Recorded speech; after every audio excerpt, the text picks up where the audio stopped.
Welcome back, fight fans. We're back again.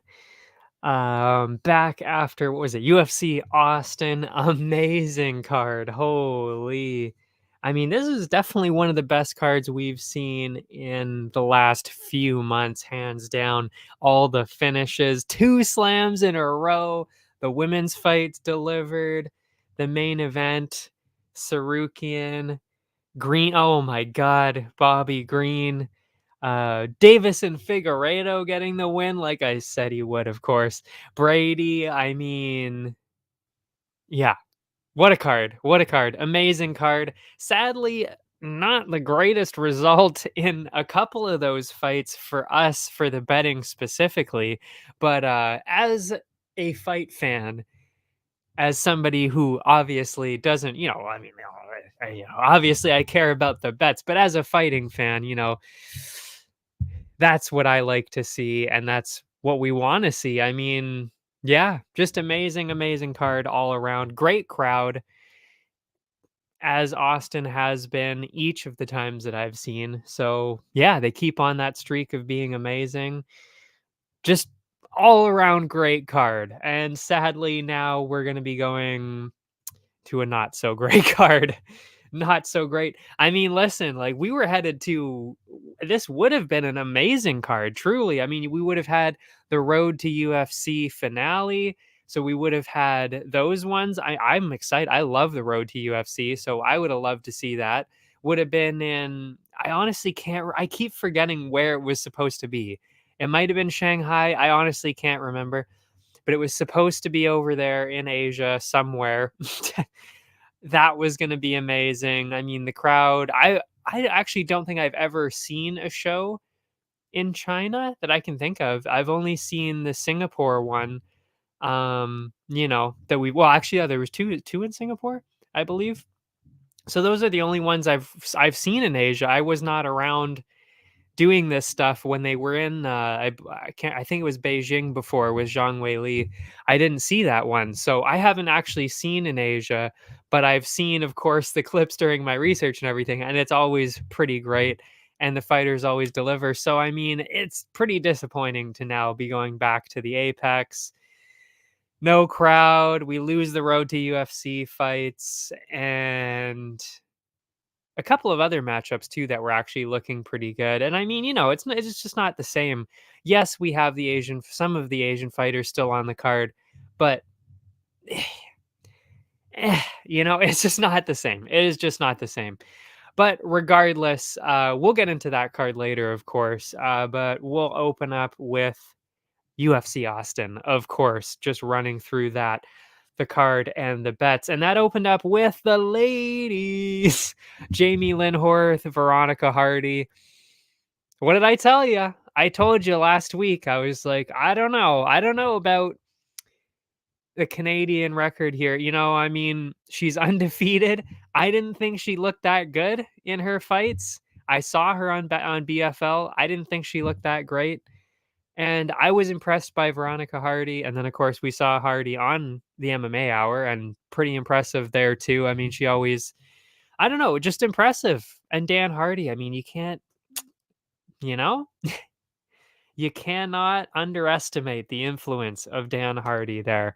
I mean, truly, he is that good.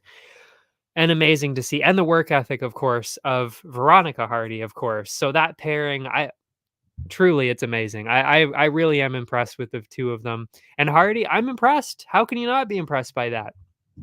And undefeated, somebody again going against an undefeated person like that. It really is impressive. So of course, as I said last week, that was the bet. She was one of the dogs. Didn't end up being the top dog because still, a little bit early on, was somebody undefeated. Didn't really want to make her the top dog of the week, of course, but still very much supported her with that bet though. And she was at plus 162 when I ended up taking that. So that was the only bet that I ended up taking. I did not end up hedging with the Jamie Lynn Horth decision. I just didn't think the math worked out very well in our favor. So I just went straight up on Hardy, and especially since I was kind of doubting Horth a little bit. So I kind of was just like, you know what? If we lose this bet, we lose this bet. I'll just go all in on Veronica Hardy. Glad I did that because then we got the profit from that. That was 1.62 units of profit, 2.62 altogether, but minus the one that you put in, 1.62 units of profit. So we were already 1.5 units up, one matchup into the night. How about that for a start? I mean, we love that. As for the fight itself, I mean, Hardy dominated the first 2 rounds, speed, power, grappling. Really wasn't even close, those 2 rounds. I mean, it was pretty obvious. Third round, yeah, Horth definitely won that. So I don't think she just gave it away by any means, but I think like maybe she was kind of running out of steam, didn't want to put herself in danger. I you see that quite often, and you kind of understand it, especially when it's like, okay, you clearly won the first 2 rounds. This girl's undefeated. She doesn't want to lose, obviously, for her first time ever and being in the UFC, so it's kind of like I'm okay with taking that round off. I think that was maybe was kind of happening. And then, of course, like I said, I mean, oh, and maybe, Horth was, I wouldn't say taking the first couple rounds off. That would be silly because it's a 3-round fight. So that wouldn't make any sense.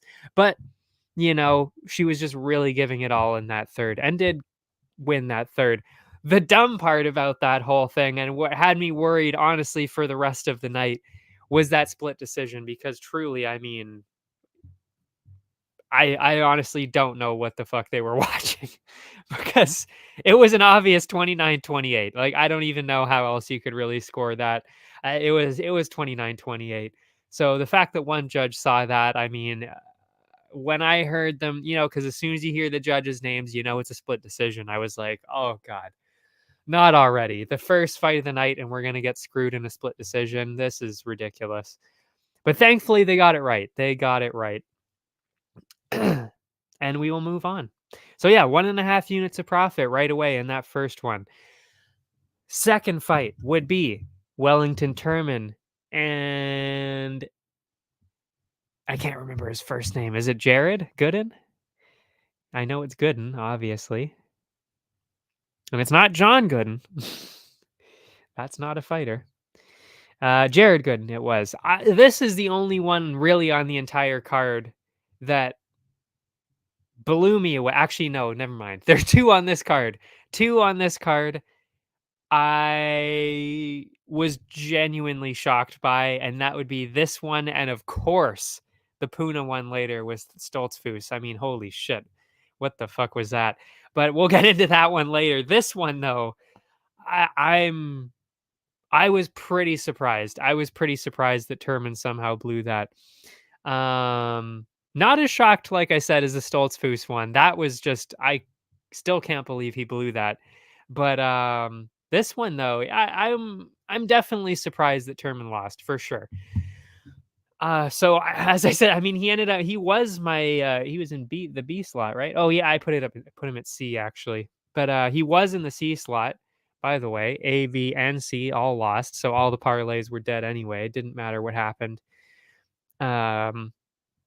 With this one, I guess anyway. But anyway, the bets were Turman by decision and then under 2.5 because I figured, well, Turman's going to win either way. So if he gets a finish, we get money. If he gets a decision, we get money. we're winning all the way around. Thankfully, I did put it that this is why I do the under 2.5. That's why I do things like this, because we actually did break even just on the matchups. I mean, parlays aside, we just throw the parlays out the window. We actually still made money on this matchup because the under 2.5, of course, did happen. Gooden got, was it a knockout or a sub? It was actually a submission, which I was also surprised by. I thought if anything, it was going to be a knockout, but I guess, the old club and sub, as they say. So under 2.5, that cashes in. So, I mean, you know, it wasn't, it wasn't really that bad. Like I said, oh, fuck, we lost the parlays, which was two out of the three parlays that I made, and both of the parlays actually that were on Instagram, the triple play, the grand slam, those were immediately cut off by the term and loss there. So already we knew not going to be the most amount of profit on Instagram if we get any profit. Sucks, but we've been on such a good run. It's okay. It's okay that we lost the parlays on this one. And like I said, if you were doing all the card together, we were still were we still up?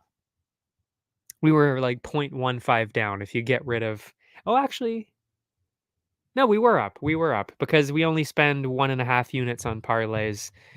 On, well, at least those two parlays, two out of the three. I did make three. So that's 1.5 units. We were 1.82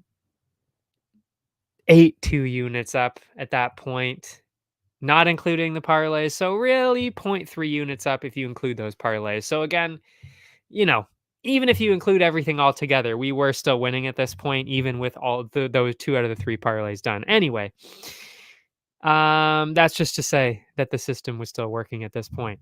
Um, as for the fight itself, I mean, and this was actually even one of the worst parts of it, is that Turman really was absolutely dominating that fight. He was easily winning for sure. Like that first round was not even close. Like he was obviously winning that.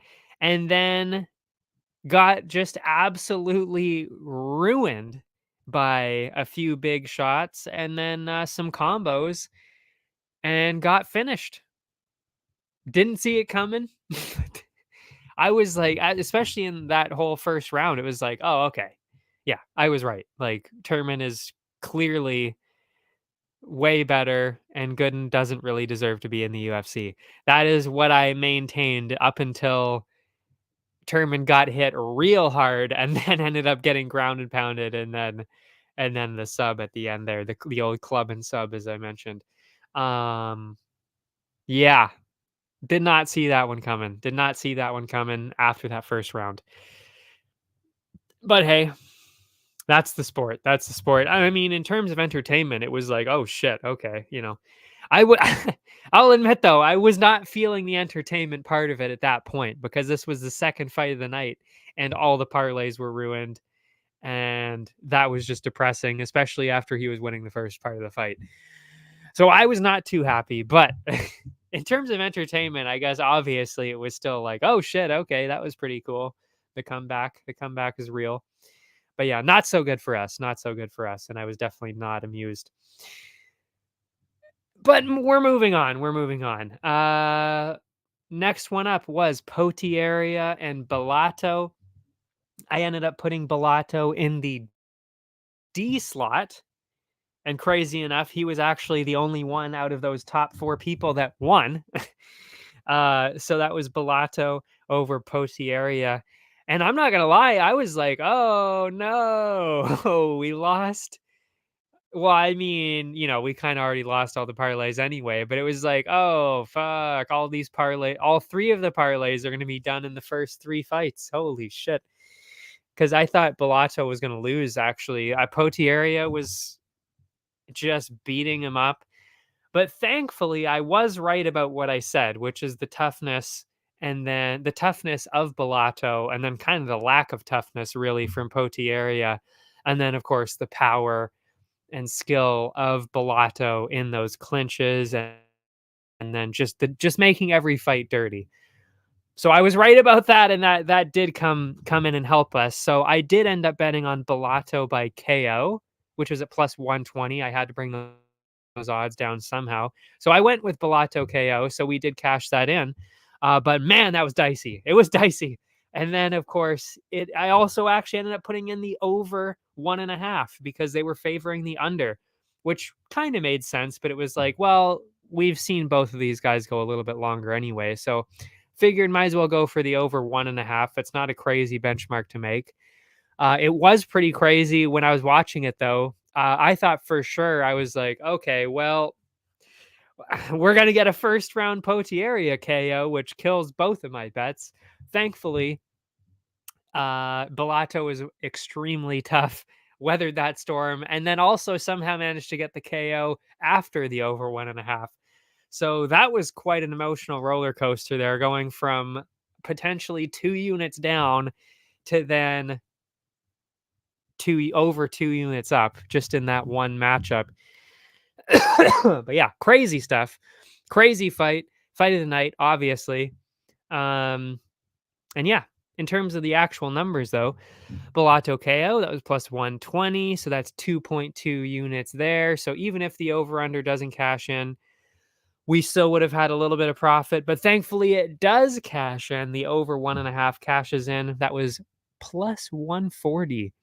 So you add those two together, that's 4.6 units total minus the 2. That's 2.6 units of pure green. Pure green on that one. That's what we want to see. That is what we want to see. So we're already making our way. Well, we weren't even making our way. We're just in the green at this point. We're laughing. We're laughing our way to the bank, even though we lost those parlays. Wasn't worried at all about the night. Still up until that point.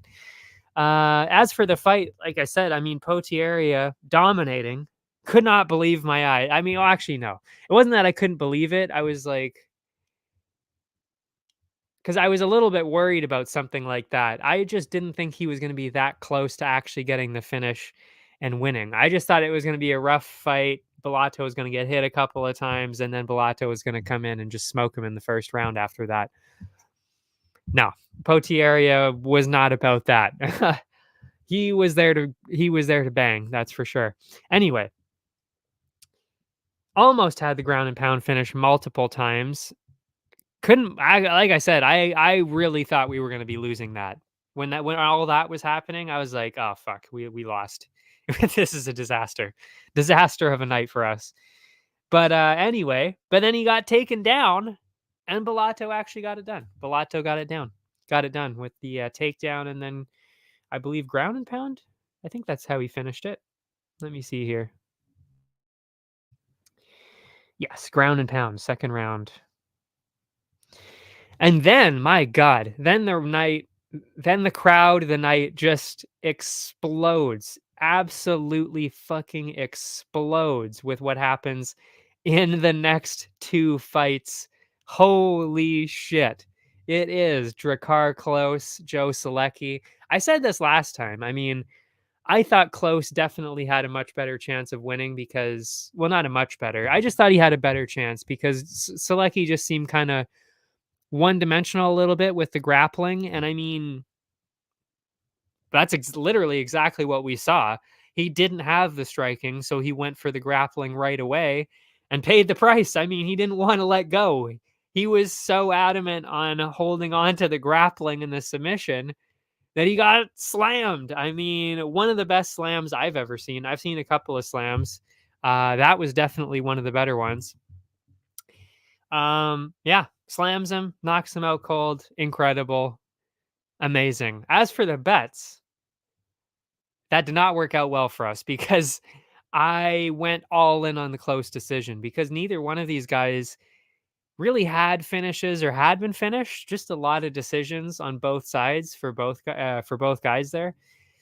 So I didn't think it would make much sense to do the under 2.5. So I didn't do it. I didn't do it.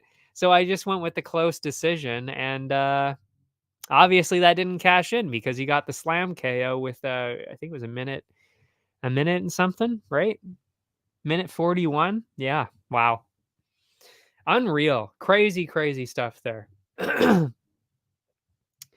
And yeah, nothing nothing else to say about that fight. That was just insanity. So I mean, obviously everybody's losing it. I'm losing. I'm like, holy shit. And I mean, the commentators booth losing it, the arena losing it, absolute insanity. And then it's like, okay, we're going into the next one. It's Brundage, it's Reese. I mean, I'm not expecting anything. Oh, I mean, I'm just expecting, a Reese KO, like that's actually what the bet was Reese KO in this next one. Um, did balance it out nicely. That worked out well for us. I'll get into that in a second. But just the crowd part of it, I mean, well, and the expectations, I'm like, okay, well, that was exciting. That was pretty amazing. And then we go into this one, expecting another first round finish for Reese here because Brundage sucks. That's what I said last week, and I still stand by the fact that he's not very good. Reese was just, I don't know what the fuck he was thinking on this one. But anyway, especially when you just saw that happen. But anyway, the bets for this one, Reese KO, because again, had to bring those odds down, and the sub was a bit ridiculous. So went with Reese KO plus 175. And I balanced it out with round one because I was like, well, I didn't think that Brundage was actually going to get it done, but I did think, I was like, well, Brundage has a couple of first round finishes in there too. So round one actually makes sense to do as a bet. And thankfully I did that because obviously the Reese KO did not cash in, but the round one did, which actually just made it a complete wash because that was exactly plus 100. So we got 2 units back minus the 2 units I put in. That's just 0. So didn't lose anything off of Reese losing that, especially since we already had lost the parlays. So it really truly did not matter at that point. That was just a complete wash. But yeah, as for the fight, I mean, I was expecting a first round finish. I was not expecting that, especially not with the second slam 2 fights in a row. Can you believe that? Unbelievable. I mean, I was losing it. Bisping almost flipped the fucking table. I mean, the whole arena on their feet, losing their minds. One of the best things I've ever seen. I mean, and I will fully admit, I mean, like I said, I still think Brundage isn't very good, but I got to admit, he got me there. Wow. I mean, holy shit. Just had no inkling that he was going to be able to do anything like that. I mean, wow. I just can't even believe it. Just blown away by that. Do I still, I mean, like I said, I still don't think that he's very good, but I can't argue with that result. That was absolute insanity and very, very impressive. I will say though, because I used to actually be kind of a bit of a Brundage fan, the run after that was just so bad that I can't even take him seriously anymore. But I don't know, like, again, I'm not trying to shit on him. It's just like the run was just so bad that it's hard to like him now. But I don't know. I mean, if this is the start of a comeback, I don't know if it is. I mean, I doubt it. But if it is the start of a comeback and he does actually start to turn things around, I'm all for it. I mean, he is an exciting guy when he starts to actually fight. It was just the lack of fighting, the lack of effort that was pissing me off and that makes me think he's terrible. But when he actually does fight and when he actually does have that and uses everything, he's actually pretty exciting and fairly talented. So I hope that this is actually kind of a rebirth, a restart, if you will, for Cody Brundage. I don't know. I wouldn't be opposed to it. I mean, even though I shit on him constantly, it's like I'm not opposed to seeing that. I would be very excited if that was because, like I said, he was very, very exciting at first with Trayshawn Gore, even the loss to Mikhail Oksajic, and then the one before Trayshawn Gore, I can't remember again, but we talked about this last week. Yeah, so I mean, it's not like I'm opposed to seeing him do well. It's just I'm a little hesitant to think that he's going to keep that momentum going. We'll see. We'll see. I'll definitely. I I don't know if I'll be. I'm not going to be siding with him on any of these picks. I don't think probably, but will I be a little bit more hesitant to put his opponent in like this in the parlays and everything, or high up on the parlays? Yeah, I'll probably think about it a little bit more, depending on who it is, just because of what he just did. But yeah, so that was also just another dagger to the heart at that point too, because I mean, then it was like, okay, really, all of these parlays are dead now, I believe, right? Yeah. Reese was B. Yeah. So now all three of the parlays are dead because he was actually in the middle. The parlay that I don't put on Instagram, I put one this time. That was BDF. That would be Reese, Bellato, Silva. So we actually did get Silva and Bellato, but no dice. No dice on Reese there. Um, so by the way, you see, I mean, so Puna lost and Bellato. Oh no, Puna and Turman lost, and we still had a chance to get one of the parlays going. So I did organize it pretty well. It was just I couldn't. I mean, who could have possibly seen that one coming with Reese and Brundage, especially with a slam with a minute 40 in, which is almost the exact same time as the other one before. I mean, that's absolute insanity. Anyway, so crazy stuff, crazy, absolute insanity. And even though all the parlays were done and I was sad about losing, obviously, Reese at that point, this one I actually, it was so crazy to see that. I truly didn't care about the bets at that point. I wasn't even, it was like, fuck the bets. This was actually like, holy shit. I just saw two slams in a row like that. I mean, and actually, I was truly impressed by Brundage because I really thought he was going to be just we would see him in there again, not looking like he wanted to fight, not looking like he wanted to be there. That's what I thought we were going to see. So to see him go in there and get a slam KO winning like that, that was still pretty impressive as it is as well. Like I said, I don't hate him. I just don't think he's very good. And I hope he proves me wrong. But yeah, insane. And then we go in and it's Misha Tate and Julia. Is it Julia Avila? I believe that's what her name is. Let me see. Fact check that one. Julia Avila. Yes, I was right. And my dog of the week, my top dog, Misha Tate. Misha Tate. Cupcake Tate. I I still don't really understand why she was the underdog. I even kind of said that last week. I was like, I get that she's lost recently, but Avila hasn't really fought at all, and she's not really going against the best competition. And she kind of has the exact same style as Misha Tate, but she's just not good, not really as good, doesn't really have any striking. And Misha Tate's problem was the striking. So it's kind of like, well, if you have no striking offense to offer her up, like, what do you have? Like, you have clinch work and takedowns, which is Misha Tate's whole game. So it was kind of like I didn't really get why she was the underdog on that one. So I thought that would by the end, when I ended up putting up the bets, obviously that was a pretty obvious top dog of the week for me because it was like I really, really think she should be able to win this. The only reason, the only reason I was a bit not even hesitant, because I mean they're all underdogs, so yeah, I need to pick one of them.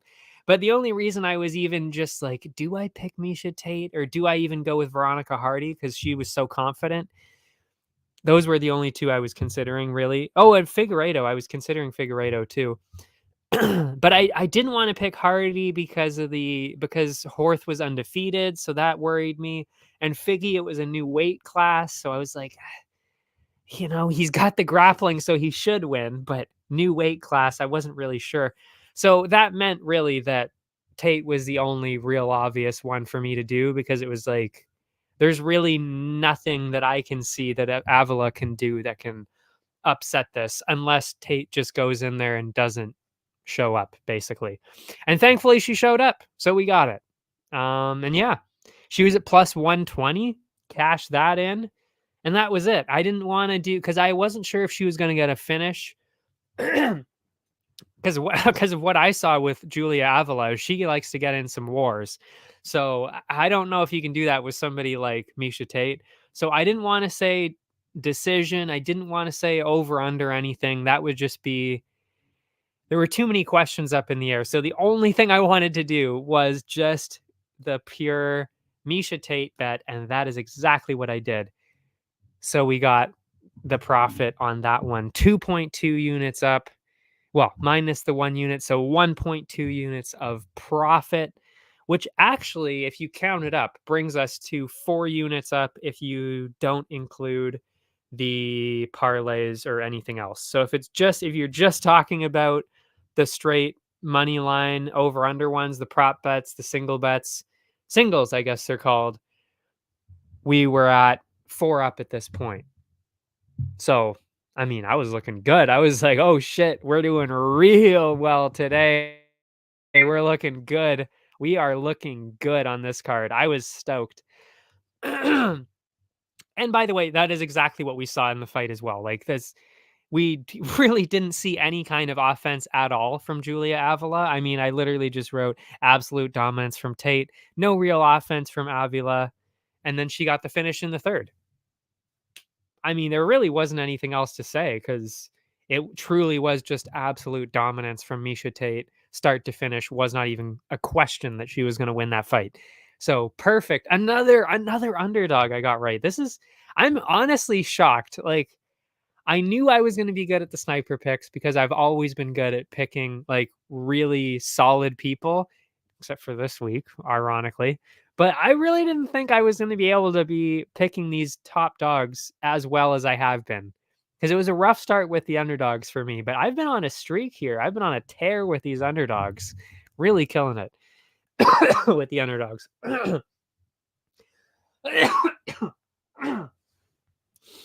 Just got to take a sip of water here.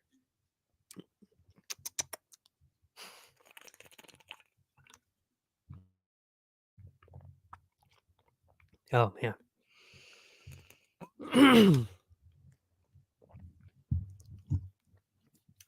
All right. And I believe... Oh, no, never mind. I was going to say, I believe that was the last prelim. It was not even close. Oh. JK, that was the last prelim. JK. That was the last prelim. Then we had, to me, I mean, shock of all shocks. I really did not see this one coming at all. Clearly, because it was a sniper pick. What the fuck? What the actual fuck? Dustin Stoltzfus, Puna Soriano. What in the actual fuck was Puna doing? I have no idea. I really don't. Awful. I will probably never pick him.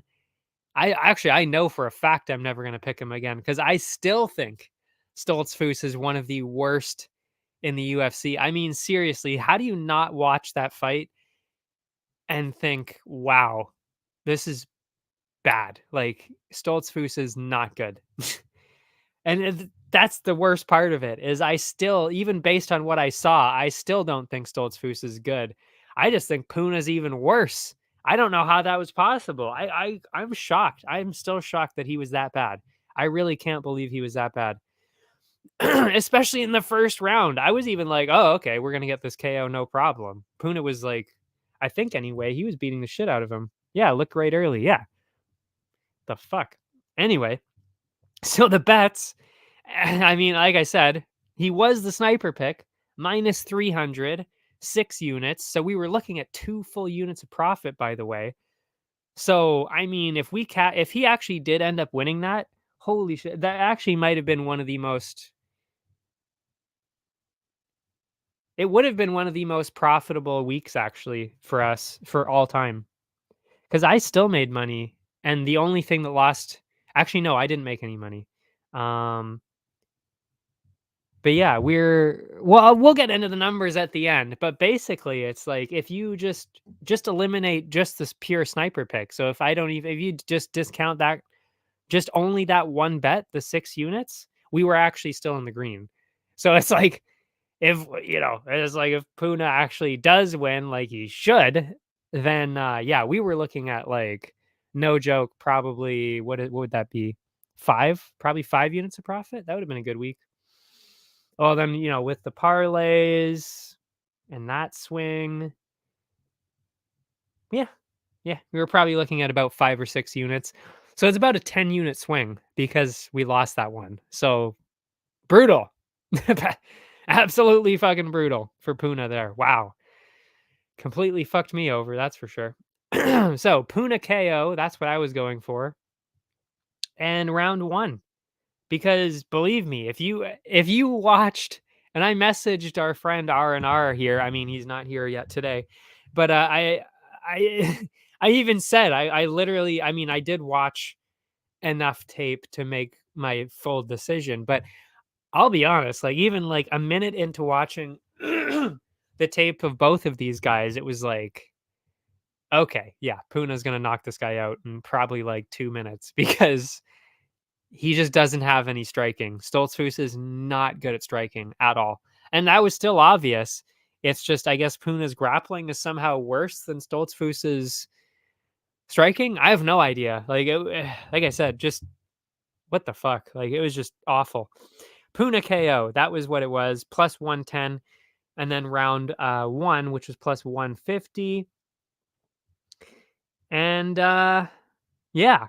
As for the fight then, here we go. Puna looked good early, like I said, KO looked inevitable. I wrote that down. It looked inevitable, it really did. It was like, "Oh, man, okay, we're cashing this in, like, this is a KO. This is gonna be a KO." And it was like, "Oh, man." Stoltzfus getting picked apart, hit hard, I mean, it is like he's getting rocked and rumbled all the way around the I mean, it was, yeah, obvious. So he was like, okay, I was right. I was very much right about this. And then just forgot how to grapple. Like, what the fuck? Just no grappling defense, really much, not much there at all. And then didn't he end? I think he ends up getting subbed, right? That's how it ended, I believe. Let me see here. What ended up happening? Yeah, submission at the end of the second round. What the actual fuck? I couldn't believe it. I still can't believe that that happened. Stoltzfus is not good. And he saw that in the first round. He was getting picked apart. I thought, like I said, KO, guaranteed KO. I thought we were getting it for sure. Unbelievable. Unbelievable stuff. And then gotta be one of the most boring people on the mic. Fuck. Again, like, I don't hate anybody. I mean, I do hate some people in the UFC just because just they're so irritating in every single possible way. I can't say that I hate the guy. It's just like, fuck, like, as a fighter though, like, I want to say as a character, let's say that. So outside of the ring, I mean, octagon, whatever, outside of the cage, I don't have a problem with him at all. Like, there's nothing, he just seems like just a generic dude, like, whatever. But inside the cage, it's like, fuck, this is brutal. Like, I don't, that I hate. That I can't stand. I just can't stand people that fight like this, that somehow get away with it too. That it's like, bro, like, you were getting, like, destroyed on the feet. And then somehow Puna just absolutely falls apart with the grappling, and then he gets the sub. It's like, oh my God. Like, how do you get the shit kicked out of you like that and still win? It's like, fuck. But I mean, Potieria kind of does stuff like that too. That's why I can't support people like Potieria, Stoltzfus, Brundage. It's just like, oh my God, like, you can't fight like that and expect to win. It's just so bad. Anyway, yeah, I just can't stand shit like that. Anyway, and especially since it fucks with the betting too, because it's like people like you shouldn't be winning. They really should not. Um, anyway, that's just me being salty, but it is true. It's like, yeah, that's not a viable strategy, obviously, because they have losing records for a reason in the UFC. Anyway, still can't believe that Puna lost that. Even as I'm looking at it and thinking about it, I'm like, I can't believe he fucked that up. I can't believe he fucked me over like that. How dare you? How dare you fuck me over like that? Wow. Yeah, so that was as soon as that happened, I was like, "Oh, okay. This is the end of the night for sure." Like that's you can't really come back from that. Losing the sniper pick like that, yeah. I mean, especially when the parlays are already done, because it's like that's why I designed the parlays like that the way that they are, because it's like normally if I think there's even a chance that my sniper pick is gonna lose, I split it up. But I was just like, there's no way that Puna's gonna lose. So that killed those 2, the triple play and the grand slam. But even so, I always have the backup. I always have the third parlay as a backup. And because Reese also somehow blew it against Brundage, it was like, oh my God, what is happening? What is happening? So, yeah, brutal. Lost the parlays, lost the sniper pick. Fuck me. Thankfully, Misha Tate Thankfully, Misha Tate brought some back for us. So it wasn't like we went just a straight shutout on on the bets on the Instagram bets there, but god damn, that's a big hit though, for sure. But just to give people an update, by the way, on the on the actual Instagram bets, we're still in the green. We did lose we lost a staggering 6.5 units because of that bullshit. But we are still in the green. And that's why I love this system so much, because my sniper pick lost and we're still in the green. And by the way, this is horrible for me, truly, that I'm only 6-2 for sniper picks, by the way. This is like extremely low for me getting sniper picks. Because how many did I say I got in a row there for a while before Adesanya lost? Because that was the first one that I lost um while talking to you guys about it. And it was like, I think it was about, what was it, 12 or 13 weeks in a row. I won every single one of them. So it's kind of like, really? Me going like 6-2 now? That's fucking garbage. That is terrible for me, 6-2. So I mean, if I'm 6-2 and I'm still way in the green, and this is comfortably in the green, really, because I could lose a sniper pick next week and then I would probably be in the red, but it wouldn't be that bad. I would still be close to even at least. So I mean, we're doing great. I'm still happy with this. I'm still very, very happy with this. It just sucks that I just can't believe he lost that. And I mean, I guess I'm going to say that every single time I lose a sniper pick, because it will happen sometimes. I know I'm going to lose them eventually, but it's just so shocking when it happens, because it's like, man, fuck, that person really should have won. I got to say though, I mean, even looking back, knowing all the results, I mean, I'm looking at the parlays here, like the picks I had. I mean, A was Puna, shocking that he lost. B was Reese. I don't think he should have been the sniper pick, because again, he was making his debut, and that's why I didn't make him the sniper pick, because he was making his debut. You never know how that's going to go. Turman, Turman's been a bit iffy, so I didn't really want to make him the sniper pick either. And again, he'd lost, so that makes sense. So I stand by that. But then, do I pick Bellato? I mean, he almost lost too. And Brady was going against Kelvin Gastelum. And even though I was extremely confident that Brady was going to do exactly what he did, should he be the sniper pick? I don't think so. And then it was Silva and Guida. And I mean, Guida looked like he could have maybe pulled off some kind of an upset.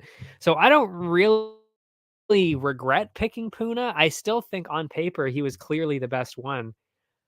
I just think he just fucked it up. Like, I don't know what else to say. Like, that was just a colossal fuck up, because he was winning, he was dominating, and then he just fucking lost. I don't know. I don't even know what else to say. I mean, he just fucked that up. Yeah. So I guess we'll move on from there. So we went 0-2 on that matchup, because again, Puna KO round 1. Neither one of those happened. Yeah, baffling. Cannot believe that. So 0-2 on that one, and we move on to Clay Guida and what's his first name? Oh yeah, Joaquim. I love that name. Joaquim Silva. Which we ended up getting. Did end up getting that. Whoopsie daisy. There's a weird sound in the background there. As for the bets, I ended up, I wouldn't say hedging, but I did the classic blue betting system there. Silva sub, so a finish on the one side for the favorite, as we had to bring those odds down, of course. Um, and I mean, Clay Guida has been submitted, what was it, like 5 or 6 times or something like that? And Silva has some submissions. So it made sense. I was okay with doing that. And then, and he doesn't, I don't think he's ever been knocked out. So that was that would have been stupid to bet on a KO. And then on the other side, I did over 2.5, just in case it went the distance, and just in case Clay Guida won, because I could have seen Clay Guida, getting a decision. Would have been blown away if Clay Guida got a finish somehow. I would not have expected that at all. So over 2.5 just seemed pretty obvious to do. I was actually a little surprised that that was not favored. But just like actually one of the matchups earlier, oh yeah, the Brundage and Reese one, we ended up completely dead even because that was at plus 100, the over 2.5, so that cashes in. 2 minus 2, just a 0. We just go even on that one, so that's okay. And well, if we would have had any parlays alive at that point, would have still that would have also contributed towards the parlays. But again, they were dead at that point, so yeah. We're just gonna forget about that. As for the fight itself, it was actually pretty close. It was definitely close. I mean, it wasn't like, okay, like, oh, I think Guida's gonna win this. He's pulling away. No, it was never like that. It was just like, oh, okay, it's just close. Nobody was really doing anything crazy. Silva clearly won the first round with the striking. I thought Guida won the second round with his activity. But it was close. And then the third round, I thought Silva just barely edged it with the last, with a bit of extra grappling. So yeah, it was really close. Could have gone either way if you had any weird judges out there, but I think it was like, okay, it should have been 29-28 for Silva. That's what we saw. So no weird judging at that point. Good to see. Good to see. And like I said, dead even on those bets. So we move on. And then we get to what I was talking about earlier, Brady and Gastelum.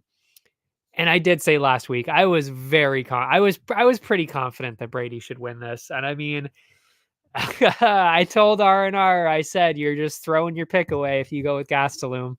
I think that was the one he said that about, where he said he was going Gastelum. Nah, I'm sorry. Nah. It's just because Gastelum just can't. He's not that kind of fighter, and that's exactly what we saw. He's just not that kind of guy. Not his style of fight. Not a good matchup.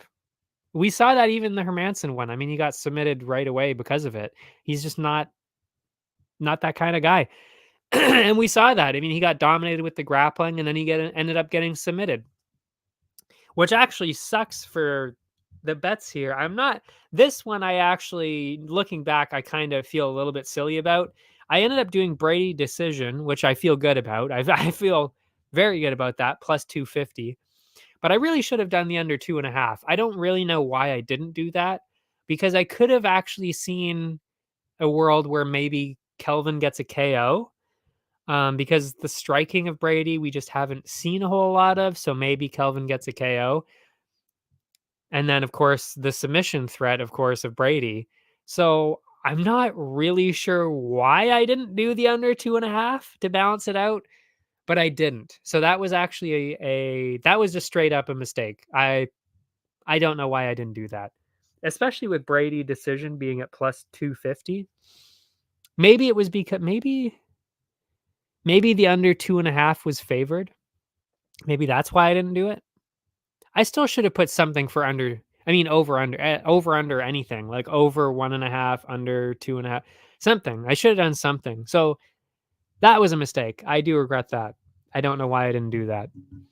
But yeah, so in terms of the bets, did not go well because we lost the only bet that I did, which was Brady decision. But of course, that would have helped with the parlays, of course. And then, I mean, on Tapology helped me a lot actually. I think that ended up getting me. That was what got me the win in a couple of things. Anyway, well, the next one definitely got me a couple of wins, and that would be Davison Figueiredo, my guy. Oh man, I like I said, I was considering making him the top dog. The only reason I didn't, like I said, was because of the weight class. I was not sure how he was gonna be in this new weight class. Is he gonna look a little smaller? Is he gonna be able to out grapple people like that in this class, in this weight class? Or can he stand up to the boxing, to the power of somebody like Font, who does have power even at 135? I wasn't sure. But I did pick Figueiredo. I picked Figueiredo on Tapology, so I was serious about him winning. And obviously I picked him here too.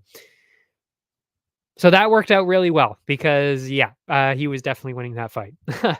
Plus 110 is what I got him at. So that cashes in 2.1 minus the 2 that I put in. So 0.1 units of profit.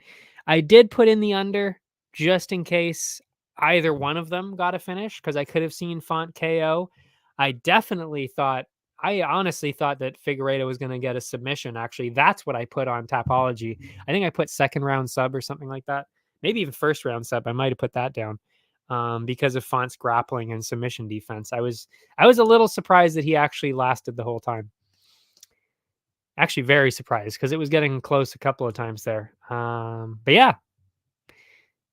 So yeah, great win there. Great win for Figgy. Great win for us. Very close early, I said here. Multiple knockdowns and takedowns. Oh, very close early, but with multiple knockdowns and takedowns. Figgy won pretty convincingly, 30-27 on all cards. I did think I said it. I thought it might have been a 29-28. I think maybe it was, oh yeah, very close early. So yeah, it was the first round. The first round was close. Had me a little bit worried because we know Figgy usually at least slows down after the first couple of, first round and a half. But of course, new weight class. Now we're not seeing that.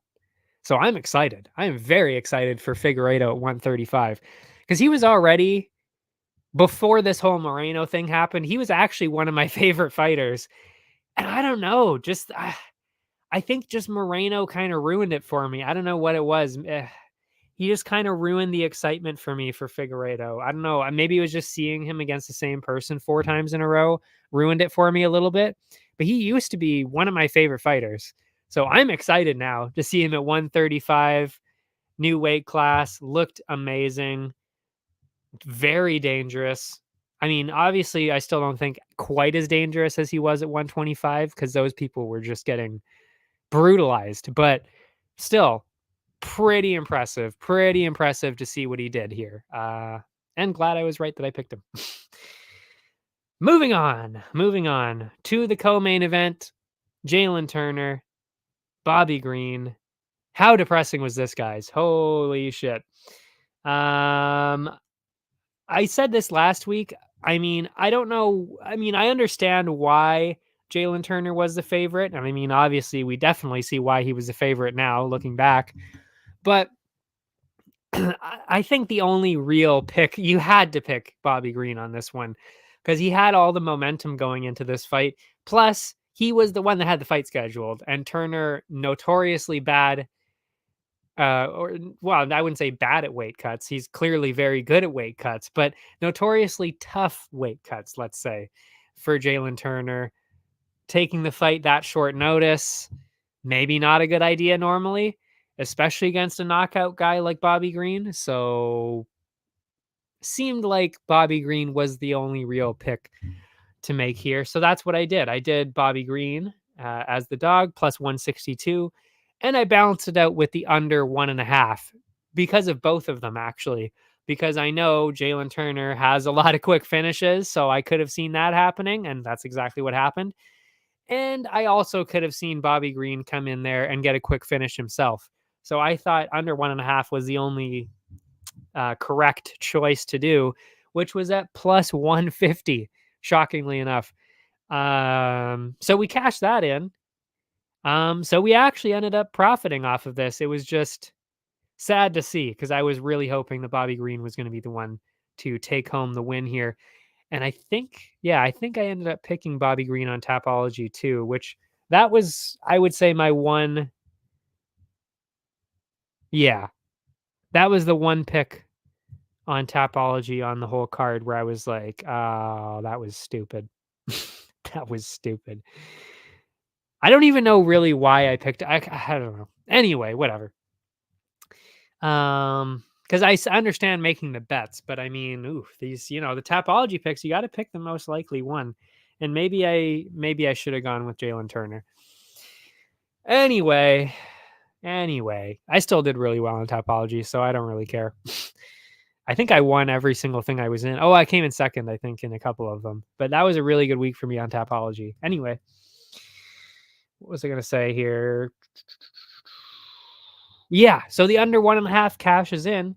So that's 2.5 units minus 2. That's 0.5 units of profit. So by the way, we're still in the green.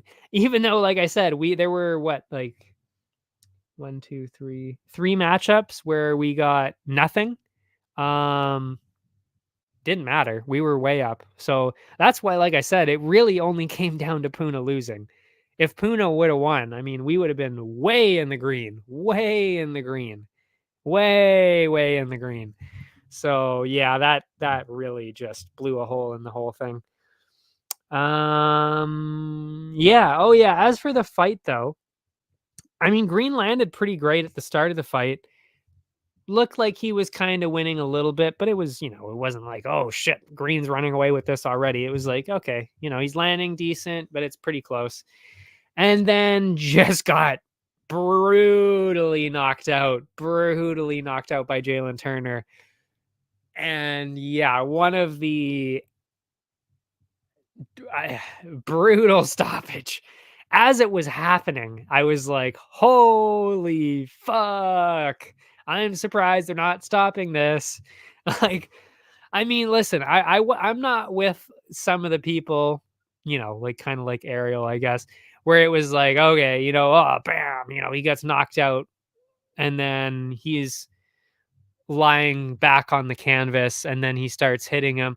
Like when he's starting to get hit, it was like, okay, this is still like, okay, he has a chance to maybe fight back. I understand. But then it was like, I would say for me, it wasn't the last 10 or 12, like everybody they're kind of saying. I would say it was more so the last 5 seconds that it was like, whoa, okay, listen, like you got to stop this fight now. Because for the first bit, it was like, okay, hey, that's kind of how it went. It was like, oh shit. And then it was like, okay, wow, oh, he's really finishing him. And then it was like, oh fuck, okay, I think you can stop it now. Okay, and then he stopped it. That's how my reaction went. It was about that exact timing of it. So for me, it was like 5 seconds ish. Yeah, for me, it was about 5 seconds too long. The other parts before that, okay. But when he's like literally like actually like going like this and his head is bouncing off, it's like that we're done. we're done. That's the end of the fight. Stop it. For sure. Stop there. So yeah, definitely late. I mean, I don't know why people are kind of like, oh my god, fire him. No. No. I mean, like, listen. Kerry Hatley is actually one of the best refs I've seen, truly. We don't see him as often necessarily as, Herb Dean, Mark Smith, Mark Goddard. We don't see him as much, but and I genuinely mean this, I cannot remember another time where he's made a mistake. Early stoppage, late stoppage, penalty, fouls. anything. I don't think I've ever genuinely, he's one of the few that I don't think I've ever seen him make a mistake. So, I mean, I c like, I don't know how you could really be like, "Wow, this guy needs to be get rid of this guy." Like, I mean, that's kinda the only mistake I've ever seen him make. So, is it bad? Yeah, but, it's like, I don't know what else to say. I mean, he made a mistake. It was the first time I've ever seen him make a mistake. So, and apparently he feels, I mean, clearly he feels really bad about it. I mean, Dana even mentioned it, which he doesn't usually say that at all. So it's like clearly he was pretty upset about it. Me talking about Kerry Hatley, of course, he was pretty upset about it that he let it go a little bit late, and he knew right away. And he apologized and said, he felt really bad about it. So I don't know what else you can do, really. I mean, he feels bad about it. He never really makes any mistakes. So I think we kind of just move on from it. But, it is rough to see that every once in a while, especially with somebody like Bobby Green. Would I complain about it if it was Colby Covington? No. But with Bobby Green, we're going to be a little bit touchier about it for sure. Yeah. So anyway, that was a bit of a rough one, especially as a fan. That was rough. Especially as somebody who picked him on Tapology, that was even more rough. But yeah, rough one all around. Rough stuff all around. But in terms of the bets, though, we actually did get some profit off of that, so it wasn't complete loss. It was just depressing to see. Then we move on to the main event, and that was Arman Sarukian and Beneil Dariush. And I did say I was a little close at first as to who I was going to pick. I wasn't really sure. Then I saw the footage and I settled on Saruki and KO because of exactly what we ended up seeing. And I didn't actually even notice it up until I watched the footage, I guess, because I hadn't really thought of it before. But I noticed that in every single fight, because I watched actually a few different fights because I was so close at first on this one. Beneil Dariush has been knocked down and hit very hard in every single fight that I saw. And that included ones that I know the strikers aren't necessarily that great. Um, you know, Oliveira is something else. Like that KO made sense. Well, like as soon as I saw that, I was like, oh, does he get hit a lot? Like, is this where this is happening? But who else? Who was the other fights before that? He was fighting somebody just before whoever he fought Charles, whoever before he fought Charles, whoever he was fighting that one. And then I watched the one before that too. And it was kind of like, oh, he gets hit a lot. He actually gets hit quite a bit. And Armin's not somebody you want to get hit by. He actually hits very, very hard, which of course we saw. Which is why I'm saying that's why I ended up picking Saruki and KO. So yeah, I didn't think it was going to be that quick, though. I will say, and Armin didn't think it was going to be that quick either. I mean, he even said that. I didn't think it was going to be that quick, but I'm not really surprised by it, especially since based on what we saw with Charles Oliveira, and then of course considering Oliveira was in June. Considering that was in June, I mean, well, it is, I guess. What is that? 6 months? I guess 6 months isn't that bad, but you know, get knocked out in the first round in June. You come back in November against somebody who is just as good. Probably not the greatest, So, I wasn't really surprised when it was happening. And like I said, Saruki and KO, I did see that one coming. So, yeah, I guess I just didn't see it coming that fast. Anyway, glad I ended up watching the tape and seeing that and figuring that out, because that would have sucked if I would have picked Beneil as the dog and then also picked the over, because that's how I balanced it out here. I picked Saruki and KO, and just in case there was more grappling and not as much striking, and then they went longer, I did go the over 4.5, which was at plus 105. So if you do the math, 2.2 units from Saruki and KO minus the 2, that's 0.2 units of profit. We finished the night with 2 units up on the singles bets. Yeah. So that doesn't include the sniper pick, of course, but it includes all of the other single bets. Which is why I'm saying, like, we did really well outside of the sniper pick. Brutal. Absolutely brutal. Which is usually the exact opposite of what happens. So it's strange to see that the opposite happened this time. Yeah. So yeah, that was it. What was I gonna say? Yeah, we'll go into the totals a little bit, and then we'll start UFC Vegas number whatever. Because I actually don't know what number it is anymore. I didn't have time to look it up.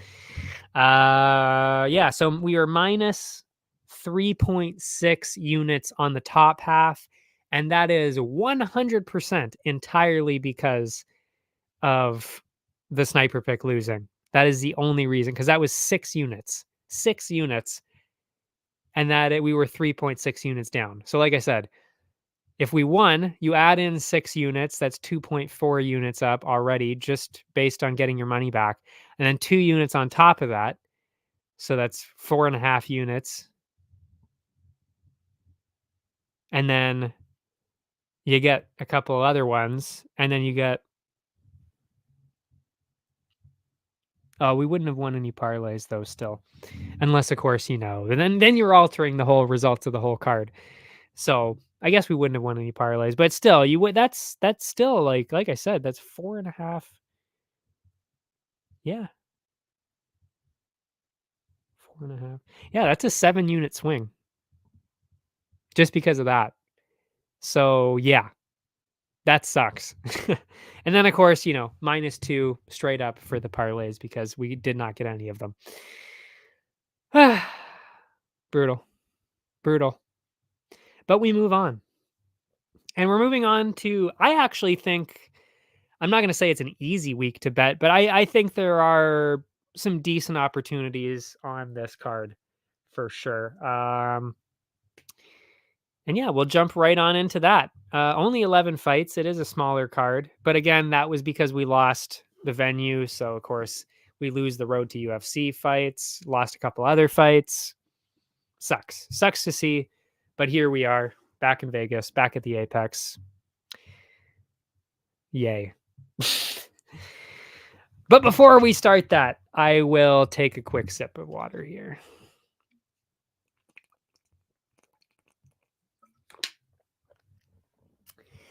Alrighty.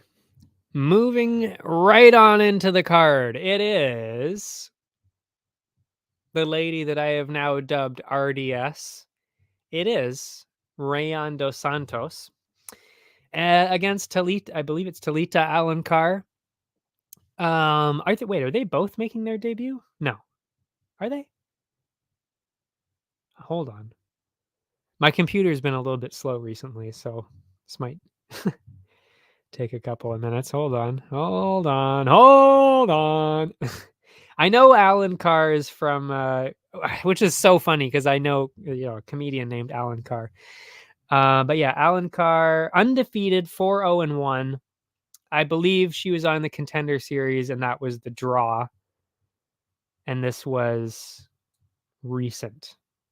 Yes. Oh, it was the Contender Series that was just after my birthday. So September 19th. And then Dos Santos, waiting on the laptop. Rayon Dos Santos. Yes, fought Denise Gomes. Denise Gomes on the Contender Series, lost because Denise Gomes won that.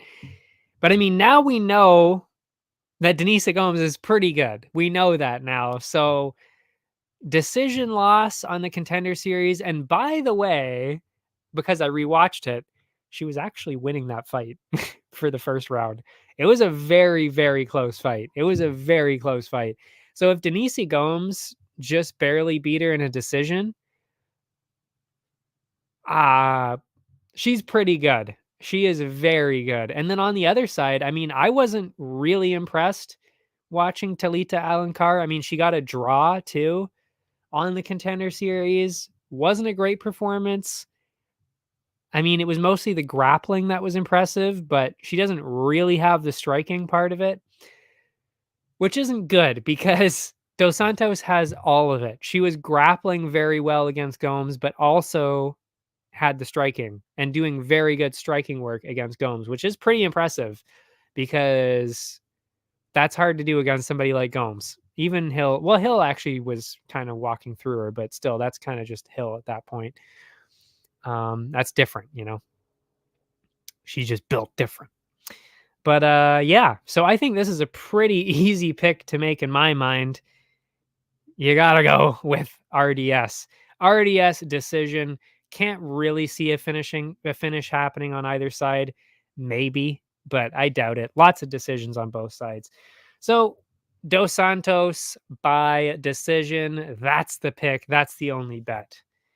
And if you go towards the odds, I don't think there. Yeah, no, there wouldn't be any bets for that. But they do have the money line bets. She is a favorite. RDS minus 143. That is what she is at right now. So, like I said, gotta lower those with the decision. And that's what we're gonna do. And yes, just checked. Odds not there for that. Then we've got our first Asian fighter of the night. That is Tatsuro Taira against which Hernandez is this again? There's so many. There are so many Hernandezes.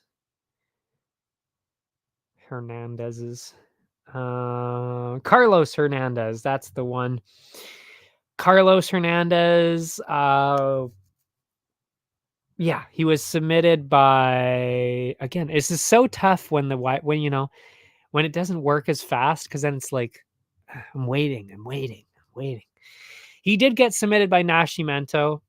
And by the way, Nascimento was also supposed to be on this card. Really wanted to see that. He had to pull out. That sucks. So that's depressing that we lost him. But yeah, it was submitted by Nascimento. Tatsuro Taira, very, very similar to Alan Nascimento. I think Nascimento is a bit more aggressive with it, being from Diego Lima. Bit more aggressive and chaotic. Taira more. Well, he kind of takes. Yeah, I would say Asian fighters in general take that more. You know,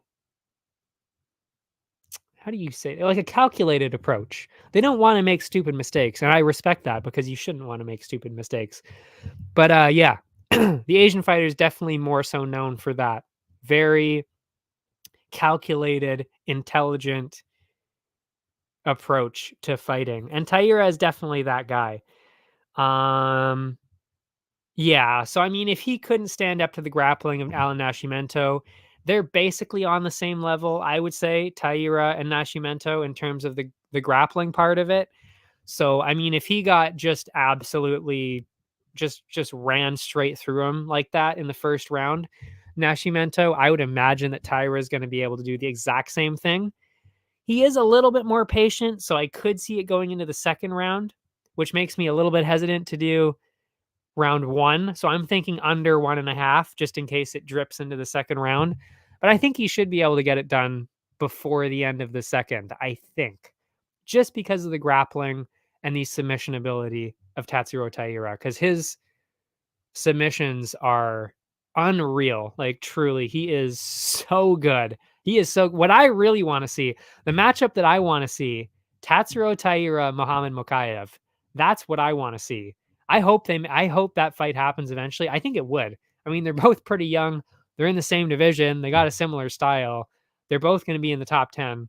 So I'm sure it's going to happen eventually. It's going to be kind of like, I guess, well, Sarukian and Gamrot or Sarukian and Islam. Those, they're fights that had to happen eventually. And of course, we did get Islam and Armin once already, but, and we got the Gamrot one. So things like this do happen eventually. I just can't wait for this one specifically because these flyweights, the flyweights are so good. It might be bantamweight actually might be the most exciting, but I don't know. Actually, flyweights might be the most exciting. They truly might be the most exciting division, I think, because it's just so fast and they're all so good. I mean, to think that Mokaev and Taira aren't in the top 10 yet. I think Mokaev is just like in 11th or 10th, maybe. Maybe he's 10th. So to think that neither one of them is that high up yet, it's crazy because they're so good and so skilled. It's like, wow. Anyway, enough gushing about the skill. But anyway, Taira should be able to win pretty easily with that submission ability. Could he hold on to a decision? Yeah. If he stops the sub attempts, yes. But Taira should still be able to win either way. The only thing that worries me a little bit about Taira is that he doesn't necessarily have great striking. Like he's got good striking, but it's not like super elite like his grappling is. So there could be a couple of openings there. We haven't really seen him get hit super clean, super hard yet, and Hernandez is capable of that. So that worries me a little bit, but he should still definitely win. So he will be in the parlays, but he is not my sniper pick. There's a very clear sniper pick, and we'll get to that later. But yeah, it is not Tatsuro Taira.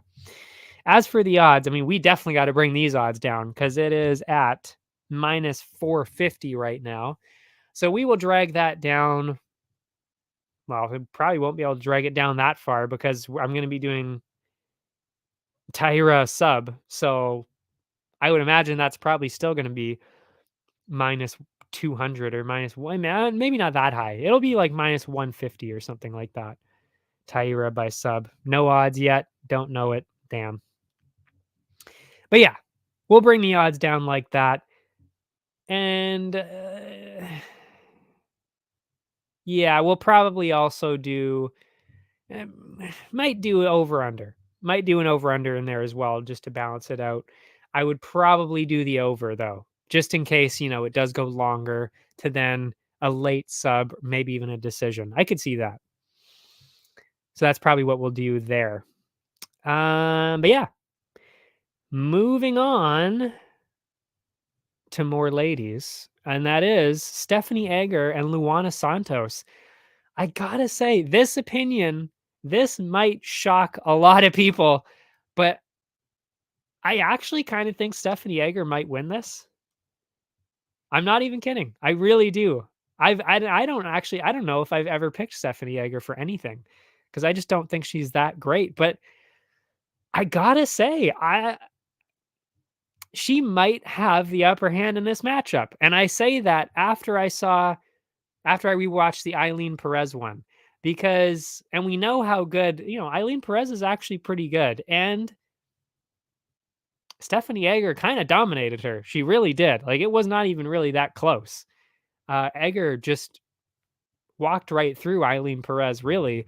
And we've seen, like I said, Eileen Perez pretty decent, especially with the grappling. And Egger just dominated in that grappling. And I think it comes down to the size. I mean, tell me if you think this sounds a bit weird. Egger fought Eileen Perez at 145, then fought at 135 against Arina Alexeva, and was doing pretty well there too before Alexeva literally went upside down and what was it, knee barred her upside down. So I don't think she saw that one coming. But Egger was actually doing pretty well on the feet with her, even though Alexeva was turning it into a bar brawl. And then Luana Santos on the other side is 125. This fight's happening at 125. So she fought at 145. What was that? 3 months ago? Oh, actually, no, that was a year ago. A year ago, fought at 145, then 135, now 125. So you got to think she's going to have a pretty big size advantage here. And Luana Santos, we haven't really seen. I mean, she was on the Contender Series, and I watched that one. I'm not going to lie, wasn't really that impressed. It was not that great, especially with the way their styles kind of match up here. A little bit questionable. Oh, yeah. Oh, that's who it was. It wasn't the Contender Series. It was Juliana Miller. She just beat the shit out of Juliana Miller. That's really all that was. And I mean, I think we can kind of all agree, stand up of Juliana Miller. yikes. Like, I love Juliana Miller, and the grappling is amazing for Juliana Miller, but the striking, not so much. And that was really the only problem, is that she just kept walking into these punches and then got finished because of it. But the grappling of Juliana Miller was working. She did take her down multiple times and found herself on top each time, almost submitted her a couple of times. And Egger is bigger than Juliana Miller and probably, well, I don't know if she's as good at submissions as Juliana Miller, but probably pretty close, if not better. And then, of course, she's the judo gold medalist. I don't know if it was Olympics or just world championships, Stephanie Egger, but you got to think size, judo gold medal, submission ability, decent striking ability. And then Luana Santos only fought Juliana Miller. I mean, I don't know. I think she's got a pretty good chance. And also, if we look at her recent history, Luana Santos, on Tapology, she did lose to Jenna Bishop in LFA last year. So she has a loss in the last year. Or was it in the last year? Yeah. Well, year and 4 months. We'll call it the last year and a half, whatever. Lost in LFA. And by the way, Jenna Bishop is also she's, I think, more of a wrestler than a judo person, judoka as they say. But still that grappling kind of style. So to me, you lost to the grappler already. Juliana Miller was beating you with grappling. She just can't strike. And now you're going against a bigger grappler who's already submitted multiple people in the UFC. I don't know. I think Egger's got a very good chance. I think she's got a very, very good chance at this one. So I'm going Egger, and she is at plus 125. I actually think that was higher yesterday.